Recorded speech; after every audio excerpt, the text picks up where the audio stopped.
All right, guys, here are 2 reasons why you're not losing weight. All right. Number 1, you're not in a calorie deficit. Now, we all know that we all have a magic number to hit to lose weight. Let's say for me, that's 1,500 calories, right?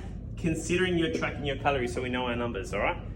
So you're not in a calorie deficit, you're not eating that number that you need to be eating to lose weight. How do we figure that number out? Like I always say, we track our steps, we track our nutrition for 7 days straight.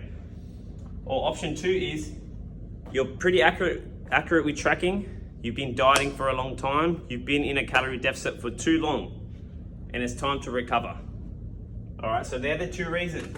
So you could be doing everything right, you could be tracking every single calorie right, but your metabolism slowed down, it's become efficient, which is very normal, and you don't know where to go next. So you just either you binge, you fall off, or you've maintained what you're currently doing, and you're no longer losing, you're maintaining.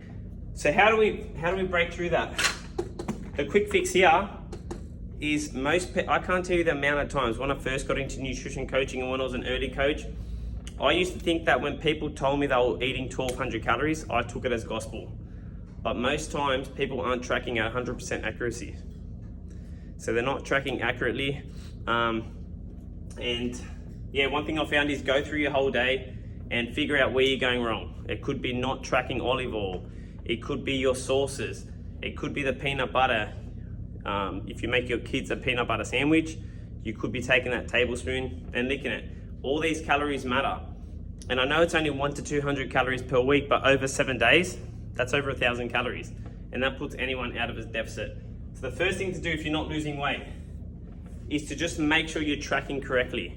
Like pre-log your meals the night before, and then go through and review. Number 2, you've been dieting for too long. So you're pretty good with tracking. You're super accurate, but you're just not doing the right things to break through. You don't know how to break through a plateau. You don't know how to get through to the next level. And most times it requires you to get out and do the opposite. Exit out of the diet, recover, build some muscle, speed up your metabolism, and then go back and diet. All right, guys, hope those 2 tips help. It's very hard to give it to you in a video because there's much more to it. So if you need any help with this, reach out to me and I'll be happy to answer any questions.